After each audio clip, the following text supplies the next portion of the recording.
offer this selection on fertility awareness based methods, and then I have my own direct primary care house calls based practice. So, and married to an awesome guy, many of you know, Dr. Lynn, and he and I have 4 children. So, as you can imagine, my life is a little busy, but I love teaching and I love working with students at Georgetown, both in teaching the selective and then as well in mentoring a lot of students in research, so for ISP projects. I oftentimes have students work with me on that. Welcome to this part of our selective on fertility awareness based methods. I've been teaching the selective since 2010, and every year the students seem to most appreciate and most enjoy these panels. So this week we feature a panel of physicians and other healthcare professionals that integrate fertility awareness-based methods into their medical practice, into the care that they provide women and or couples that may be struggling with fertility issues. So you're going to hear from a panel of experts, some local, some from as far as North Carolina. Dr. White flew up last night from North Carolina to join us all, so we're very grateful to all of them for donating their time and their expertise to share with you. Next Wednesday, we will have a panel featuring patients that use the various methods. So you can hear about their experiences from a real-life perspective, depending on the method that they use. Apparently, the whole RSVP thing didn't work out so well with the Google Forms, and I am really, really sorry. I kept checking like, wow, we only have 6 people signed up. That's kind of sad. Hoping there'll be more. So I'm pleasantly surprised that a lot more of you showed up than I knew. I did send around a sign-in sheet. Please go ahead and sign your name, sign your email, and if you're planning on coming next week, let me know now so I can make sure that we will have lunch for you next week. We're going to be ordering lunch from Chipotle's. And I should say that lunch is being provided complimentarily by Dr. Cvetkovich's practice in Virginia Tech. They're sponsoring the providing lunch for this week and next week. And Mark is a videographer that works with them. He's going to be videotaping the panelists, not you. We like to use this as a way on social media to share more about this information. So that's what he's doing here. For my class, we will be here until 1 o'clock, and at which point the official large panel will end. Thanks to everybody that attended, and then my class will go to the Family Medicine Conference Room and meet for the 2nd hour, again with the panelists. So you'll have more opportunity for some one-on-one question and dialogue. For all of you, though, please think about questions that you want to ask these experts while they are here. So we've got 3 more panelists that are joining. 2 are driving around parking garage 1. Desperately trying to find parking. I'm sure you can appreciate that. And the other one is on the way via Uber. So, but until they come, we'll go ahead and get started with the 3 panelists that we have. So I'm going to ask these ladies to go all the way down to the end, or at least just sit together in a group so it doesn't like anything else right now. That sounds perfect. So, what I've asked the panelists to do is just to speak briefly about 5 to 8 minutes, a little bit about their experience, their training, kind of give you that 30,000-foot overview of how they use these methods in practice. I'm going to allow them to introduce themselves with this title. This is Dr. Cvetkovich from Cvetkovich Family Center in Virginia. We're Cvetkovich OB-GYN. Oh, they moved and they changed me to Cvetkovich, which makes sense because it's all OB-GYNs. Dr. Vivian Lugo-Eschewald is a family physician who also works in Northern Virginia. And then Dr. Anita White is an obstetrician gynecologist. She actually did her OB residency here at Georgetown, and now is with Reply OB Clinic, which is a center, an OB center part of UNC in the Raleigh-Durham area. So she came all the way up from there. So why don't we go ahead and get started with Dr. Cvetkovich, if you want to go ahead and share.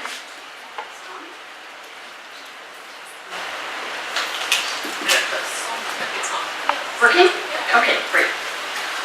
Well, I've been at this for about 30 plus years, and I came from Kansas. I did my medical school at University of Kansas, then went to typical OB-GYN residency at St. Luke's Hospital in Kansas City, Missouri. After I got out, I kind of really was moving toward wanting to get out of the birth control pill business. And so at some point, one of the teachers in that locale approached me and told me about Dr. Hilgers, who had just started a new program. And so I actually ended up being his first fellow, if you will. And so I moved up to Omaha. I was with him for 6 years. And really during that 6 years, what he has to offer is he calls naprotechnology. And so it's a medical and a surgical approach to women's health care that includes, and the primary focus is trying to find out what the problem is to begin with. In other words, not using hormones or basically contraceptive hormones to cover over and mask problems. So obviously it can be used for family planning. Many studies for 40 years now, starting with the whole World Health Organization, and in India, and then Dr. Pilchers has his own studies show effectiveness rates somewhere between 96 and 99% when it's taught properly and used properly. So it really stands up with what we call typical use to any other kind of contraceptive. So that's only one use though. I have a lot of young patients who come in and they just want to know what's going on with their cycles. They may be having irregular bleeding, they may be having no bleeding, they may be having a lot of pain.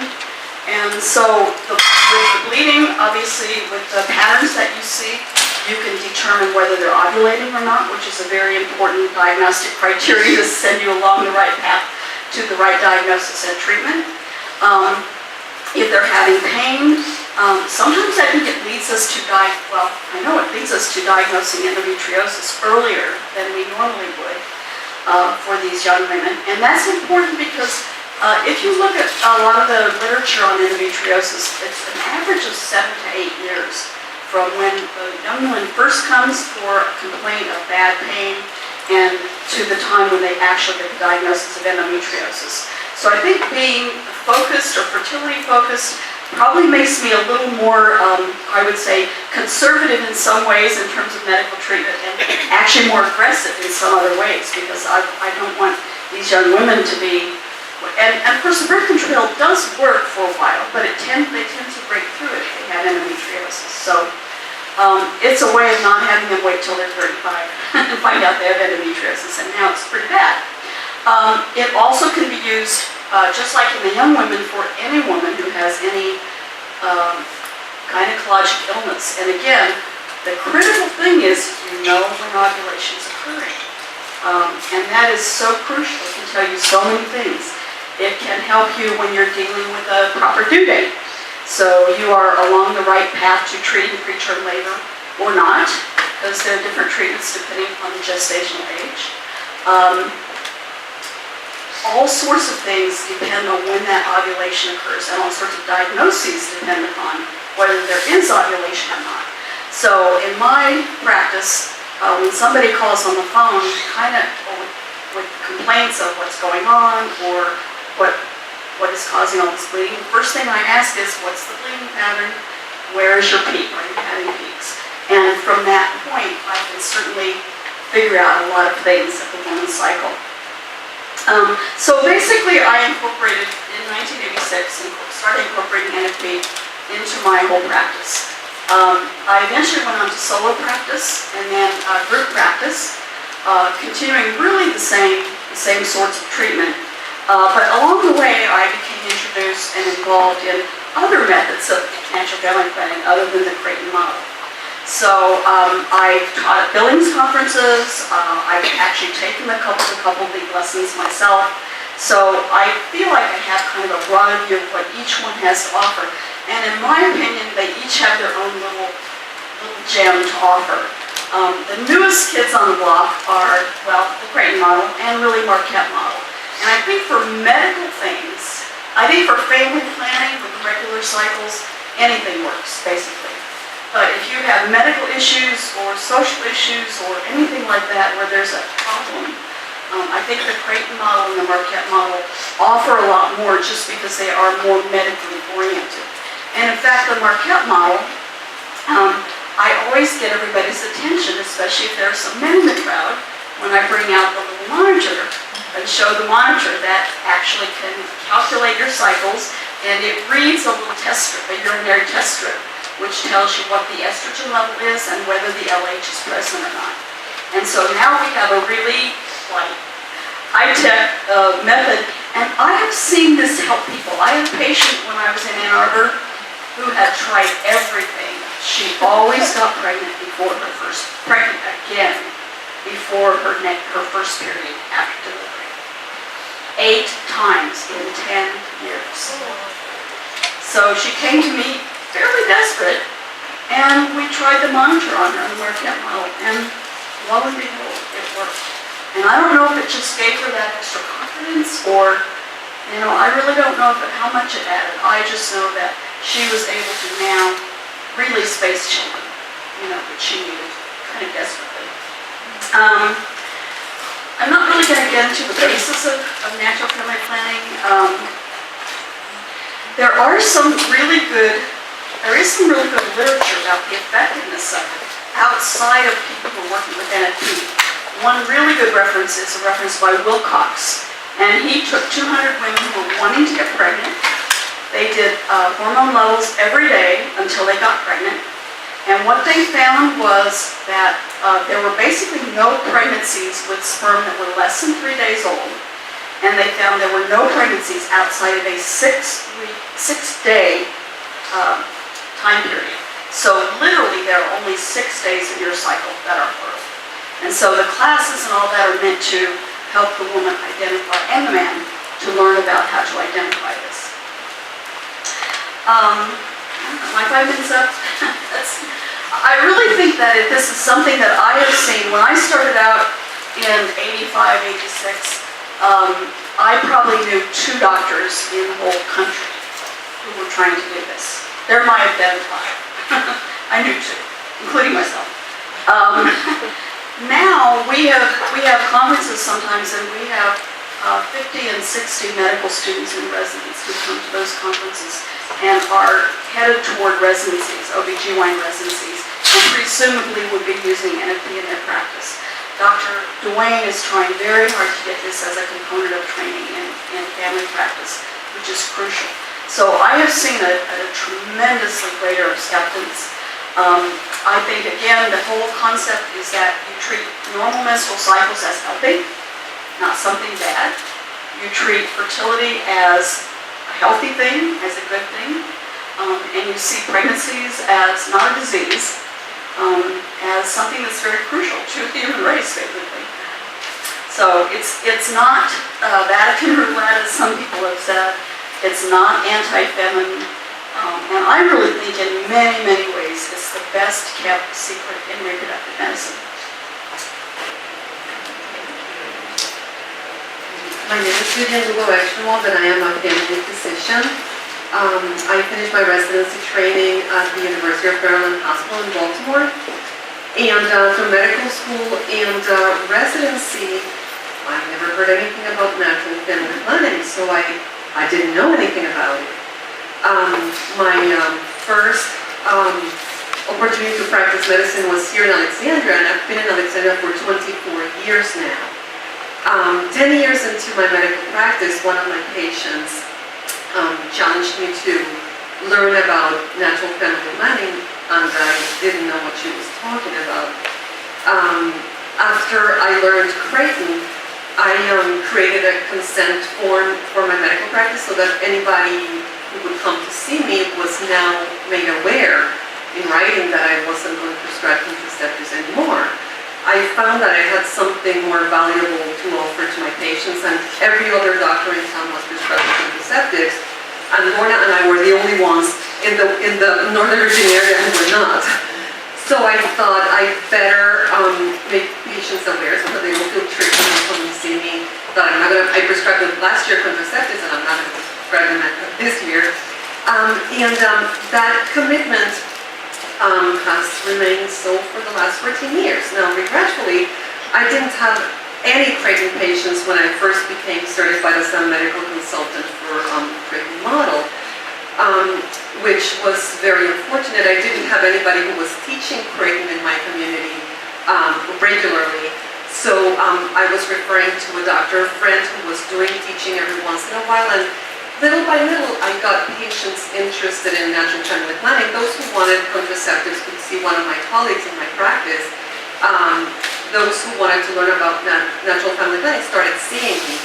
So over the years, and more so now that I have a practitioner who actively teaches in our community, I am getting more and more patients who come in for infertility, for irregular periods, or just wanting to know about their reproductive health. before they ever get sick. In family medicine, we treat from babies to the elderly, so I have a true family practice. It's awesome because when I present the possibility of learning craving to my patients, I tell them this is a true method of family planning. It's not ablating your fertility until you want to have a child, like we do with contraceptives of any kind. This is very ecologically sound for your body because you are learning to monitor when you ovulate, and you chart it. You have a reproductive record there, record of your reproductive health. But not only that, I tell them their fertility chart is useful for me as a medical consultant when they have a gynecologic problem, like they can't get pregnant, or they have premenstrual bleeding with site and spotting, or they just don't have a period but every 3 months. So it's been very interesting because once a patient learns when she's ovulating and charts it, if they have any gynecologic problem, I can do targeted hormonal profile to check the pre-ovulation and post-ovulation phase to see what type of dysfunction is going on, and then I have a treatment to give them, and the treatments are always ecologically sound.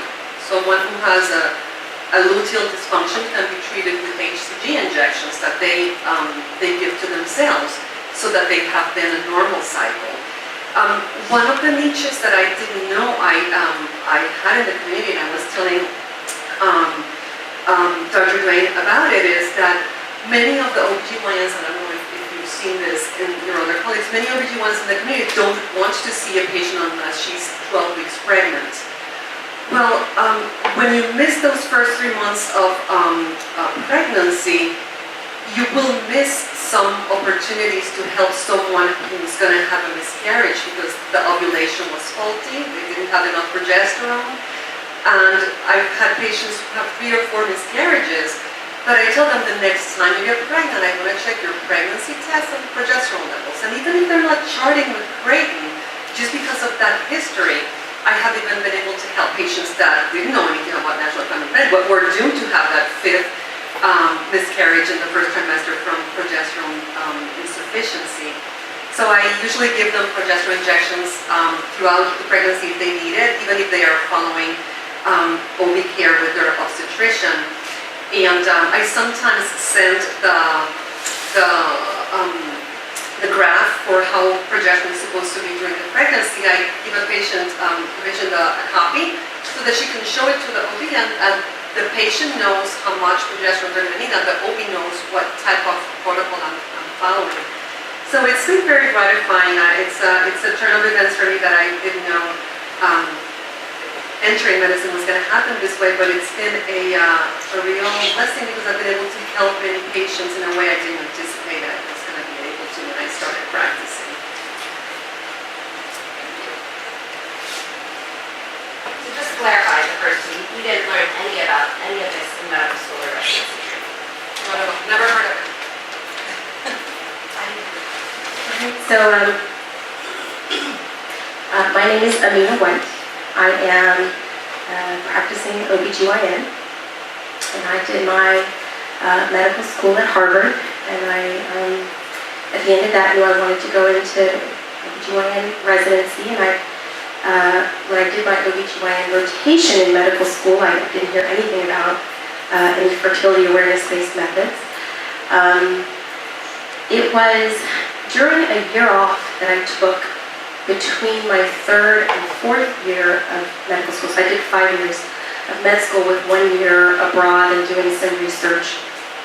And I actually encountered a patient who opened up their chart and asked me for some advice about, what would I do about this or the other abnormality. And I had never seen a chart. It had colors on it and some stamps on it. I was unaware that such things were being done, but this particular patient was very aware of her body. She had very specific questions, and she thought somebody going into OBGYN residency might be able to answer for her. And then I thought, well, gee, maybe somebody going into OB/GYN residency should be able to answer these questions. So I sought out some training about this cycle charting business, and I ended up taking a course. It's actually the same course that you both have mentioned, but at the time I had not yet graduated from medical school. I was right between medical school and residency when I took the course. And so it's really interesting. At this particular course, I was still fairly skeptical about what this whole approach to gynecologic care might have to offer. And I really wanted to know that, if this were something that I would support in my own personal practice and help patients with, I wanted to know that it at least wasn't doing them some harm. Because what I'd heard about different approaches to, what's termed either natural family planning or natural methods, really was ineffective and sort of irresponsible to support as a provider. So I wanted to really understand some of the science behind this so I could decide for myself if I thought this was an appropriate thing to incorporate into clinical care. And so I'm at this course, and I'm skeptical. And the organizers of the course actually challenged the women who were participants to, if they hadn't charted before, maybe consider charting just during the time that they're at the course. And I thought, well, that's silly. I don't really need to do that. I mean, I'm just here to understand the science, and I just want to know the basics. So I can help a patient who might want to do this, so I can read a chart and not look totally inept. But I said, okay, fine, I'll just humor you. I'll do this charting thing. So I got a chart, and I started putting the little stamps and stickers on for myself. And lo and behold, I discovered what I thought was a pretty regular cycle was grossly irregular, and I was identifying things about my own body that I had never even thought to look for, and I decided after the course I would just continue for maybe a month or two just to get a better sense of what was going on, and then I'd stop. But then I actually was able to identify this thing called a mucus cycle. I said, oh my gosh, I have one of these.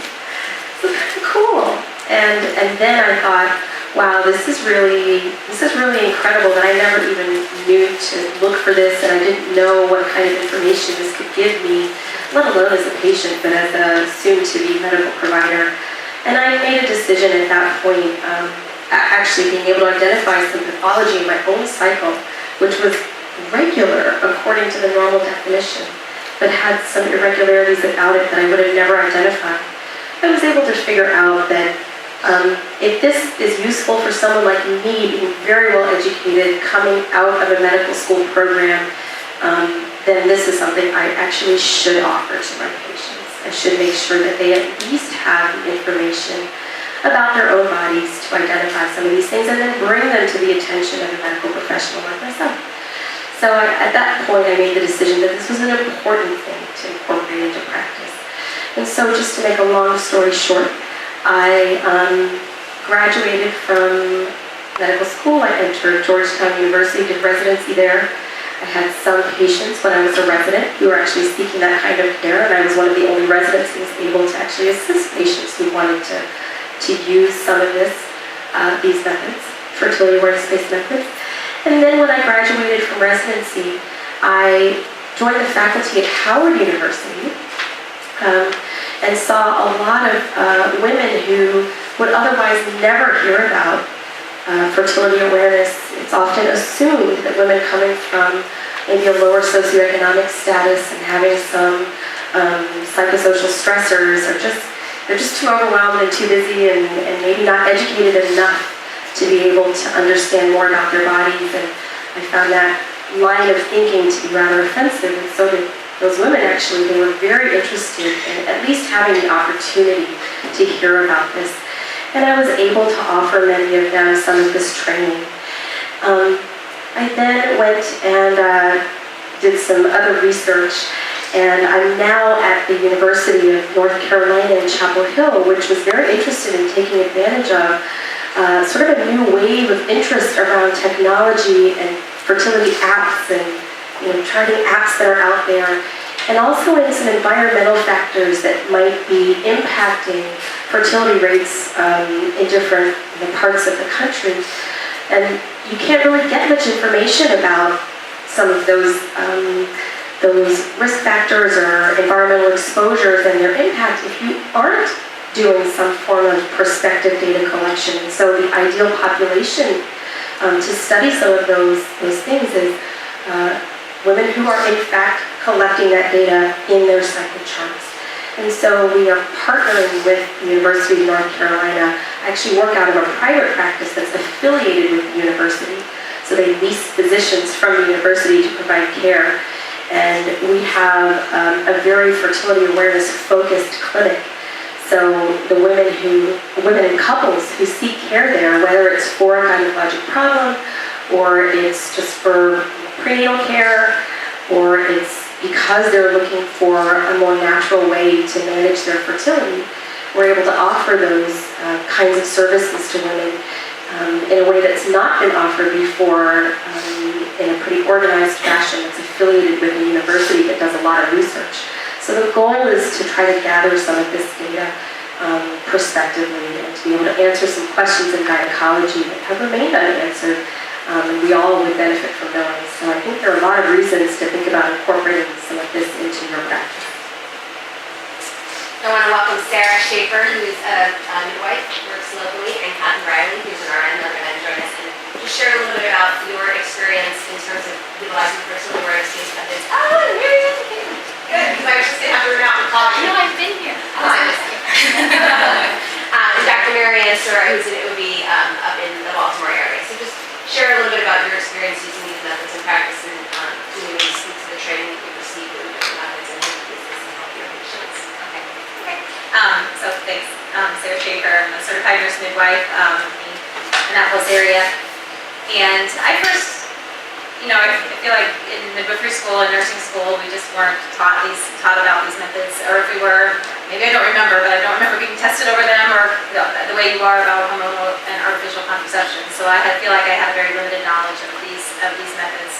It wasn't until really 3 to 4 years ago when I started exploring using them for myself that I, because of dissatisfaction with hormonal and artificial contraceptive side effects, personally, I explored looking into this and was just amazed to learn the truth about their effectiveness and their safety and their and how they aren't that hard to use. So, long story short, I met Kathy Riley because she is a fertility care practitioner, and I went to her to learn one of the methods, and that changed my life. So I've been personally using these methods for over 3 years now, and just feel so much more as a woman, more empowered and healthier and happier. And I would never, go back to personally using them. But when I first started learning them, my first thing I thought is, why don't I know? I'm a midwife. I talk to women all the time about family planning. I talk to them about fertility awareness because I don't know anything about it.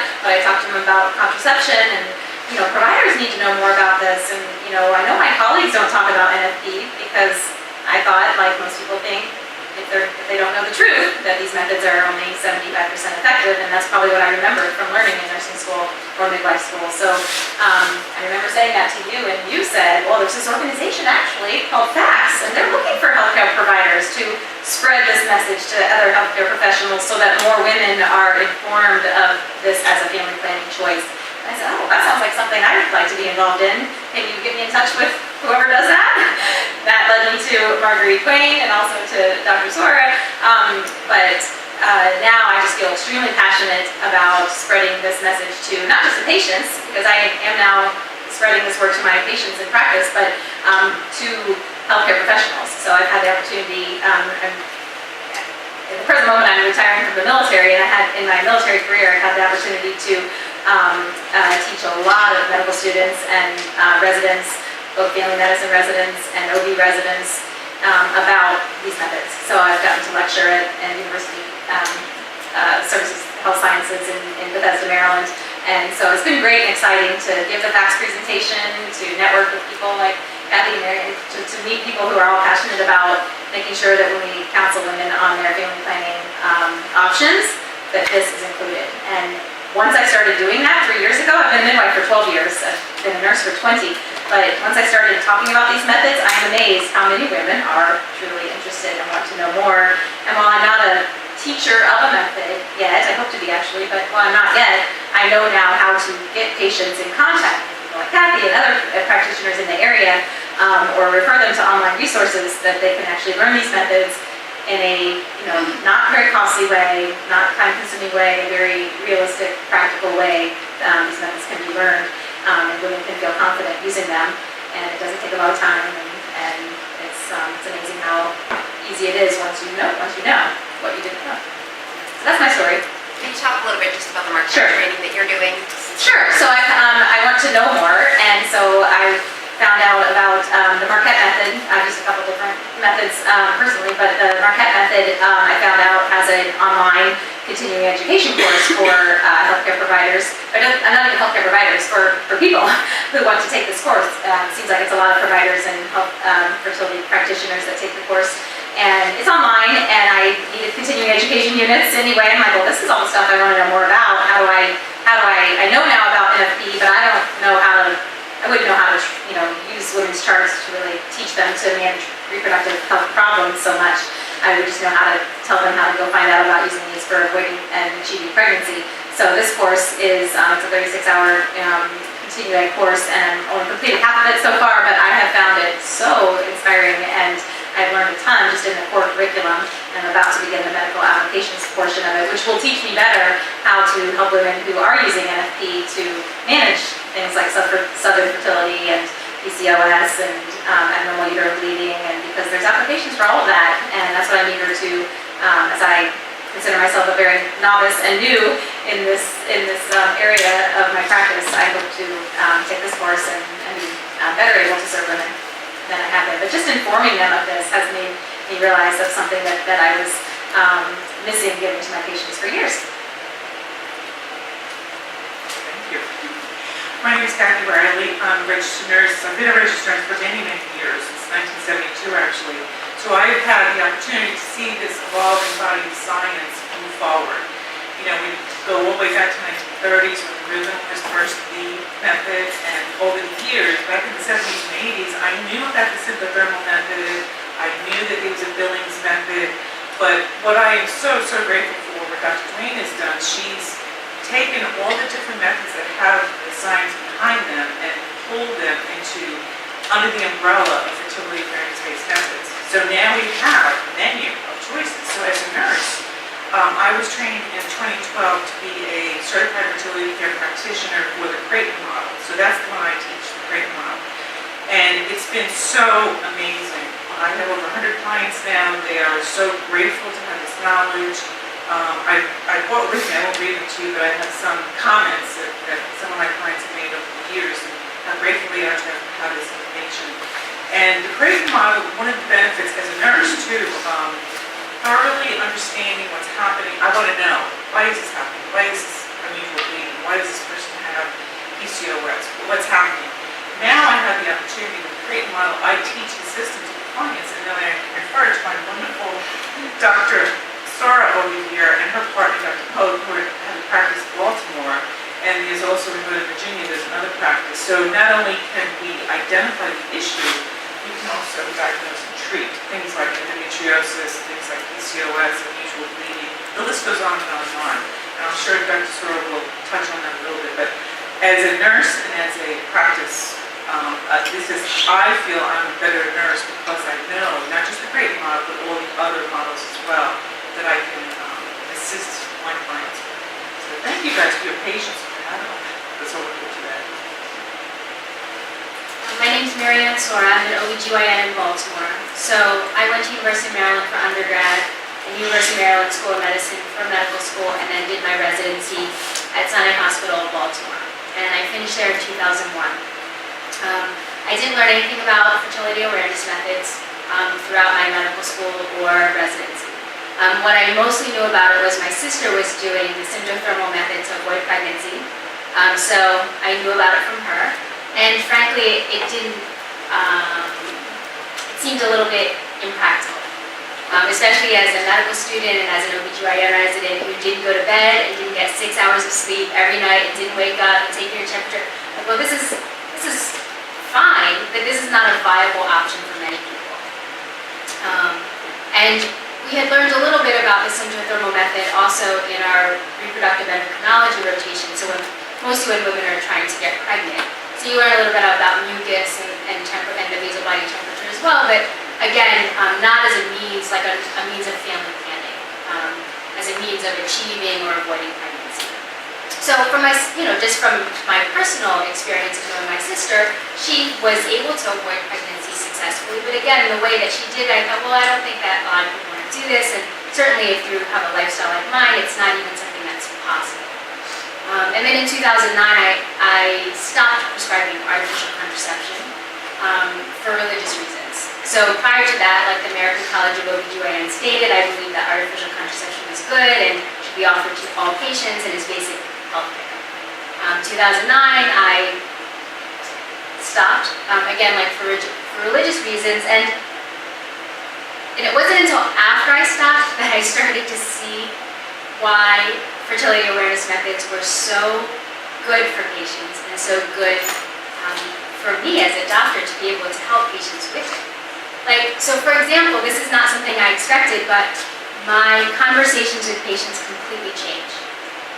So sort of the easiest example I can think of is I had recently stopped and a 14-year-old girl came to my office and she wanted a Depo shot or an IUD because she had a boyfriend for the first time and she wanted to be on birth control in case something happened by accident, in case they had sex by accident.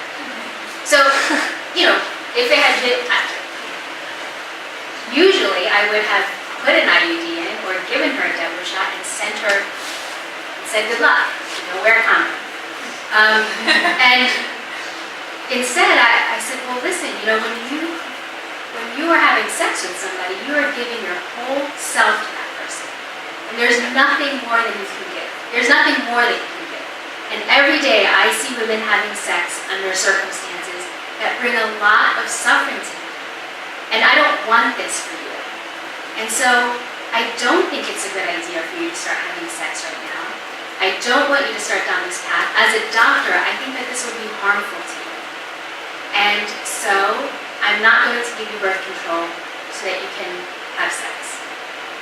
And her mother was with her, and I really just braced myself for her reaction. Because her mother doesn't want her to get pregnant. She doesn't, she herself was a young mother, and anyway, the mother started crying. And she said, thank you so much. I don't want my daughter to start having sex right now, but I don't want her to get pregnant. And everything that we have heard in our culture is like, well, you can't keep them from doing something harmful, so, and we've gotten so many mixed messages, and I was only sort of reiterating or reaffirming what she knew as a mother to be true for her daughter. Her daughter shouldn't be having sex at that time. And so they left my office and they were very grateful. And so there's something about artificial contraception that I didn't see before that allows us as women to have a lot of sex that's not particularly gratifying or fulfilling and sometimes makes us feel used. So my patients will come in and ask for testing for sexually transmitted infections. And I said, of course I can test you for sexually transmitted infections, but talk to me again, tell me again, why are you having sex with somebody that you don't trust? And that conversation never happened when I used to prescribe birth control. I have these,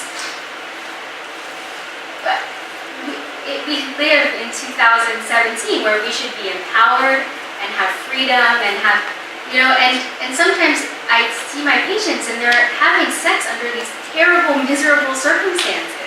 And I say, well, why? And I say, well, I don't have a reason to say no. It's what he expects of me. If I say no, he'll find someone else.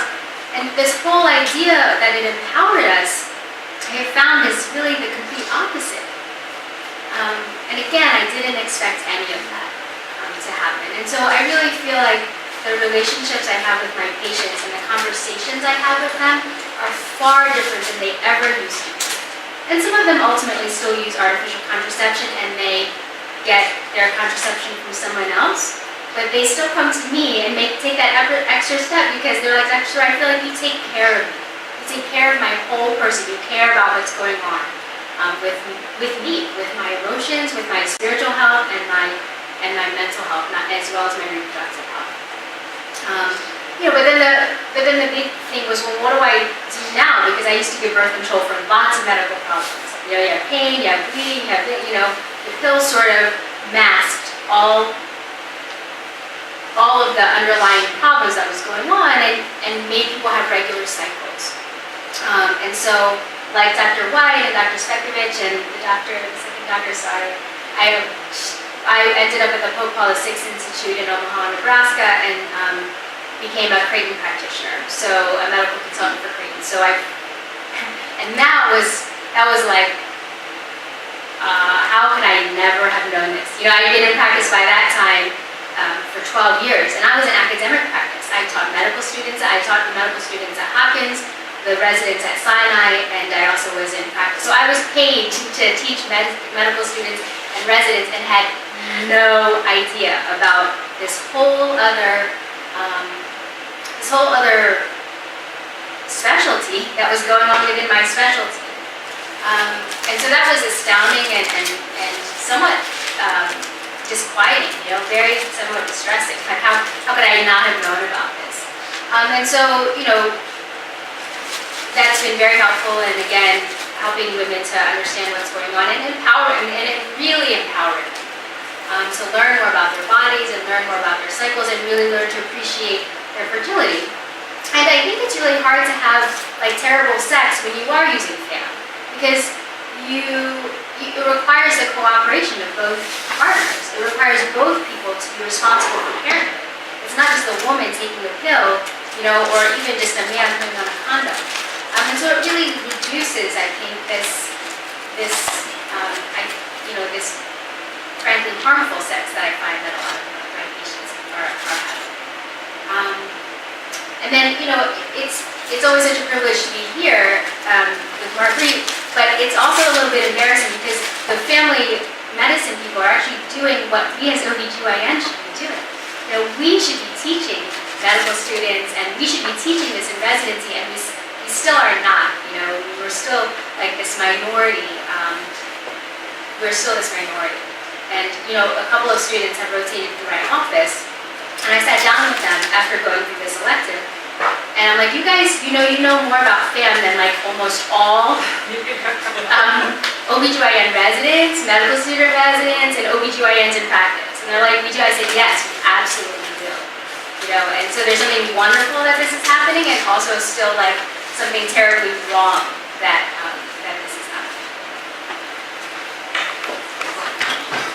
Time couldn't have been more perfect.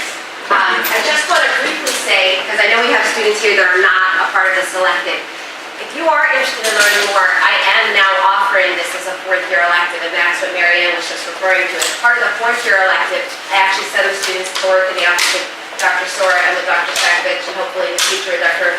Eschenwald. So for those of you that are not a part of the course but are interested in learning more, please consider signing up for this either as a fourth-year elective, or honestly, if you wanted to do it between your first and second year summer, I'm happy to have students. We only have a few minutes before we're going to transition to our smaller group, so I want to take some questions, especially if there are questions from students that are not a part of the selective. For my selective students, we're going to get a whole other hour with these guys, but any of the non-selective students have questions? Yeah.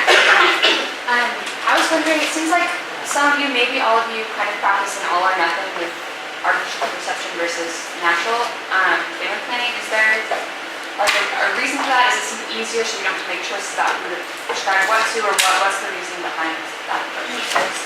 Sure. So the question is it seems like most of you either do an all or nothing. You only offer NFP or fertility awareness based methods, and you do not prescribe contraception. And the reason is, the question is, why? Is it just easier to not be able to offer those choices, or? I'm sorry, I have class in a minute, so I might get on that mid-question, but. That's a great question. I think most of us are coming from a religious and ethical standpoint, so at some point we decide that prescription birth control pills is wrong. And so we don't want that for our patients, we don't want that for ourselves. But beyond that, I tried, believe me. I tried doing both. It doesn't work. because for one, you're really expecting the people at the front desk to triage for you, and that's not fair because that's not really their job. Secondly, patients are not always upfront about what they're coming for. And so even though at some point I decided, okay, I'm only going to prescribe a pill if they're married, for instance. Well then, they would come at the end of the mother and daughter would come, and at the end of the session, oh, by the way, we want some birth control. So it's very hard to do both. It's almost impossible. I think that the frame of mind, just like Dr. Sora said, your conversations with patients are completely different when you come from a perspective of respecting the ecology of your body and not doing anything that could be harmful. And since I have, with pregnant model in particular, which is the only fertility awareness method I know of and I learned, because I have so many positive things to offer and people can really do family planning, I don't feel I am shortchanging my patients. I think as a practitioner, I am a treasure in my community and I'm not making myself bigger than I am.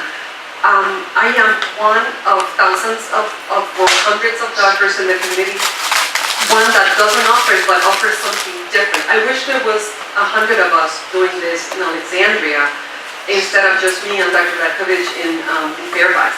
So I don't feel personally I'm depriving anybody of anything. The other thing I had to grapple with, and there's a lawyer in the audience, is the aspect of informed consent and the aspect of patients confronting me that I was depriving them of a right. And my response was, you have a right to contraceptive, it's the law of the land. You don't have a right to get it from someone who is not willing to prescribe it. So you can't go against my personal reasons for wishing the best for you. So that's what I'm offering you, the best. Also, is there a point to the Creighton screening? Are you signed that you will not? It is actually. Yes, but there have been waivers. Like when I attended EP1 and EP2, there was a student who worked with Dr. in Utah. Dr. Stanford? With Dr. Stanford, who was going to be on sabbatical and he needed someone to learn Creighton, and she was a prescriber of contraceptives. So Dr. Hill just made a waiver for her to be able to get Creighton trained and still prescribe contraceptives. I made the personal choice of not prescribing, and again, I never looked back. I didn't need contraceptives for my patients. Everybody else was prescribing them, and I felt I could devote my energies to this because I was able to help women in a very different way that nobody else was doing in my community. That's not to say that I don't find the rare case that birth control pills are my last and only choice for treatment of a medical illness. I will try everything else first, but I still can use them on rare occasions when it's indicated. Most of the time, those patients are not sexually active, so it's not necessarily a contraceptive issue.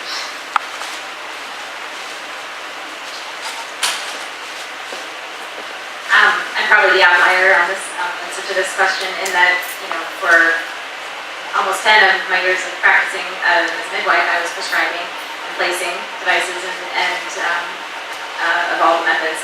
And so when I made this big change, in my life a few years ago, and now feel very great that I tell women about this, which is a big change, I have not yet had the courage. It takes courage if you were prescribing then to do what Sora did and stop. And I explored that, potentially doing that, but I have not done that yet. So, but I do make sure when the patients are so much more well informed now that my patients are, I feel like I'm consenting them so much more now when they do choose the artificial and methods about the risks and benefits and all the things it can do to them, and that there is an alternative. And when I do that, that's when I find these women, they're like, oh, I want to know more about what is that? And then sometimes I'm able to that they don't leave with their prescription because they take the handout instead and they want to go learn about that. But I guess it takes courage to tell an employer at a secular hospital that, you know, by the way, I won't do that, and so I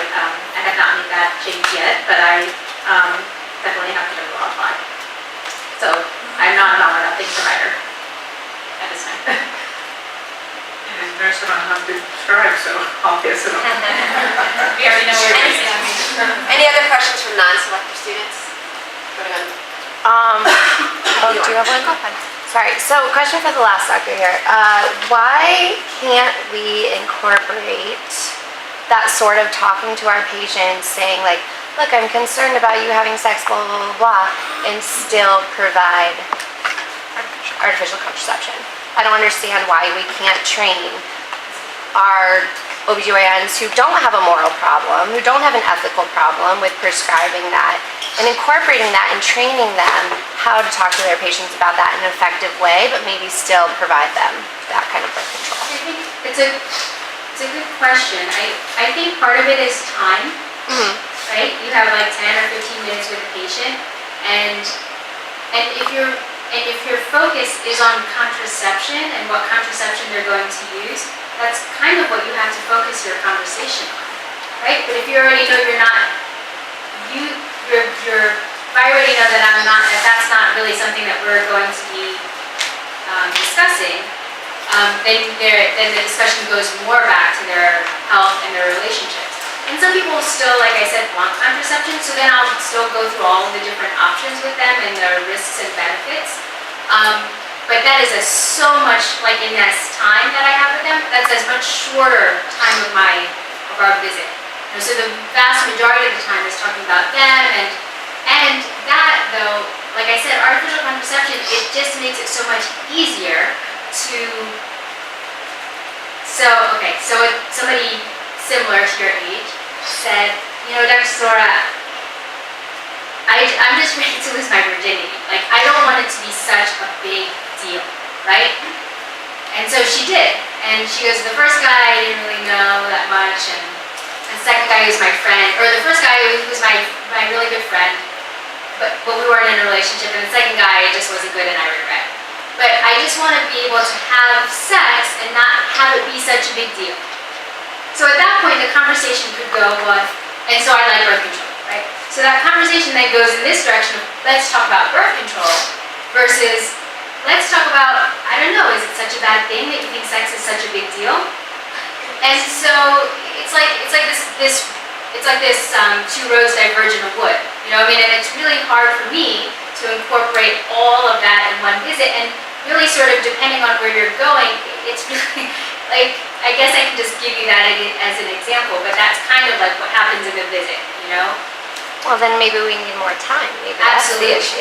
That's what I was going to say. I think it's an issue with the healthcare system. Yeah. We don't have the time with the patients. And I will Yeah. tell you, and these ladies can speak to this, I mean, many start by prescribing. I mean, and they start by doing both, right? And you eventually reach a point, and that's what happened to me. Like, I realized I was sitting down with one woman and saying, like, let me teach you about the way your body works, and your fertility is a normal, healthy part of your reproductive system. I'm going to teach you how to chart your cycle, and then say to the next woman, well, you know, your fertility is a problem for you, so I'm going to give you this drug to like turn off your system. And for me, it just became a point of cognitive dissonance. I couldn't look at one woman and say, the way your body is designed to function normally is normal and healthy, and for you, this is a problem, we're going to give you a drug that has a whole host of side effects, you know, to suppress. But where you are now is, I think, where almost everyone starts. And there are so many students and residents that we work with in FABMS that are like, but I'm not sure that I want to stop prescribing. I'm like, well then don't stop prescribing. Learn. Learn about all of the options. Learn about the benefits and the risks and the challenges. And, you know, we evolve. We all evolve. And over time you may find, like, I have a very good friend of mine who's Creighton trained, who benefited personally from Creighton, who still prescribes, even though she's like a strong advocate, because she feels like she needs to offer that for patients. And that's okay. I mean, you ultimately just have to be comfortable in your own skin, because you have to answer, you know, to yourself. You're the one looking in the mirror. So, but I think the issue is that divergence and that dissonance, and the way the healthcare system is set up to not allow the time. So let me get to the one behind you. Yeah. Just as healthcare providers, would you still recommend natural family planning to, let's say, an unmarried woman, multiple partners, not in a committed relationship, and she doesn't want to get pregnant? Do you think this is still a practical option?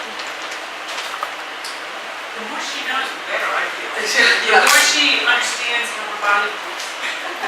Yeah, I think most women, and they have even found this with teens, there's a Teen Star program where teenagers are taught really how to understand their body when they start charting, and from doing that, they start recognizing, wow, I didn't know all this about myself. Now I can connect my hormones with my moods, and it opens up a whole window. So I feel that with the natural approaches to it, you're giving people more information. You really are empowering them. You really are giving them the keys to their own lives and their decisions. So you can't do any harm by sharing that.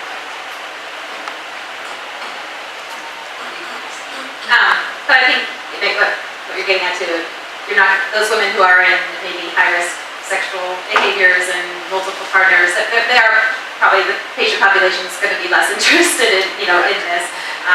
My mind instantly went to a patient I saw within the last 2 months who,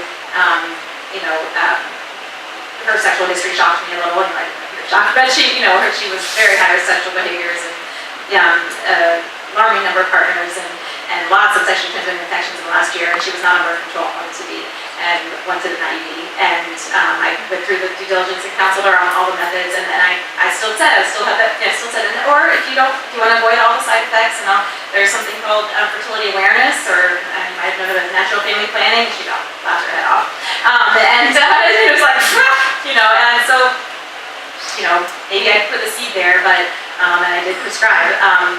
Because that's what she was asking for, and haven't made that switch yet. But so I think it doesn't maybe attract those women as that particular woman as much, but definitely young women who are definitely this is great for single women and even women with sexually active but not wanting to be on these methods. I don't think you have to be in a married but monogamous relationship to use natural family planning. I don't think at all.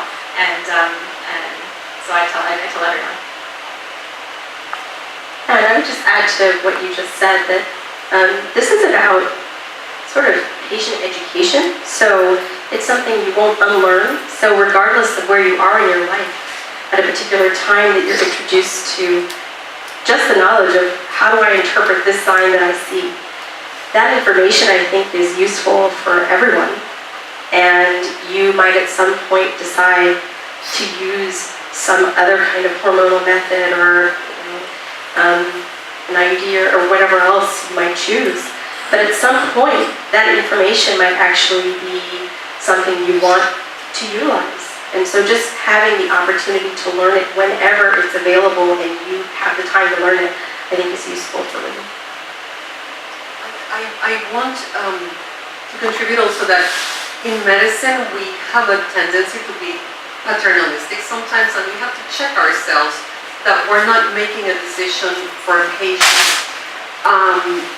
Person who's having high-risk behavior still needs to hear the same message, because something may click that will interest her in, ooh, I've always had irregular periods.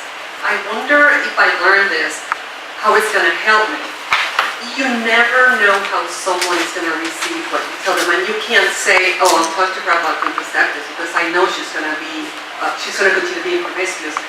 You are depriving the person of information that might be life-changing just because you decided that they were not going to be interested. Well, how do you know? Right? So it's our responsibility to educate, like you said. I just wanted to add to as well and the idea of trying to get, I think, like the younger population or people who are not in a monogamous relationship, being on birth control doesn't take away the need for protection. And if you're going to be having sex with other people and not one person that you know doesn't have an STD, you still should be using a condom, and that can still be used with fertility awareness based methods. Just briefly, I want to comment on that specifically. And for those of you who don't know Colleen Ham is a second-year medical student. She actually teaches one of the fertility awareness based methods. Many of the methods, in terms of the effectiveness effectiveness studies looked at using abstinence during the fertile window and not condoms, because condoms can actually affect the cervical observations. But I do want to say, and Colleen is doing this, like, you can teach a woman how to chart her cycle even if she has an IUD, or even if she's on the birth control pill. Now, what I explain to those women is that your observations are going to be different because you're altering your signs are going to be different. But they can learn that the act of charting is not complicated. They can see, like, oh, this is a habit that I can easily integrate into my life. And maybe after 3 or 6 months of charting on an IUD, they may say, like, you know what, I can get this charting thing. Like, now why don't I take the IUD out and let me see what this is like.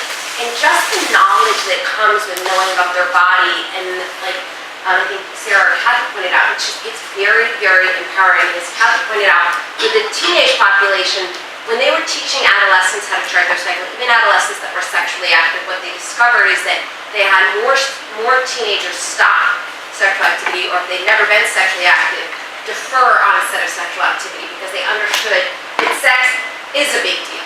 You know, even if we like to make it not a big deal, it is a big deal. And not just because you can have a baby, but because, you know, sex has 2 purposes, babies and bonding. It biochemically bonds you to another human being. I mean, that's why you all know women that are jerks, and you're like, why is she's a smart girl, like, why is she still going out with that guy who treats her like crap? You know, and if they've been sexually active, I mean, she's got this intense, she can't even explain it. I mean, she's like, I don't know, like, it's, you know, but sex is a big deal. And learning about your body as a fertility awareness based method can be a way to really empower women to make more informed choices.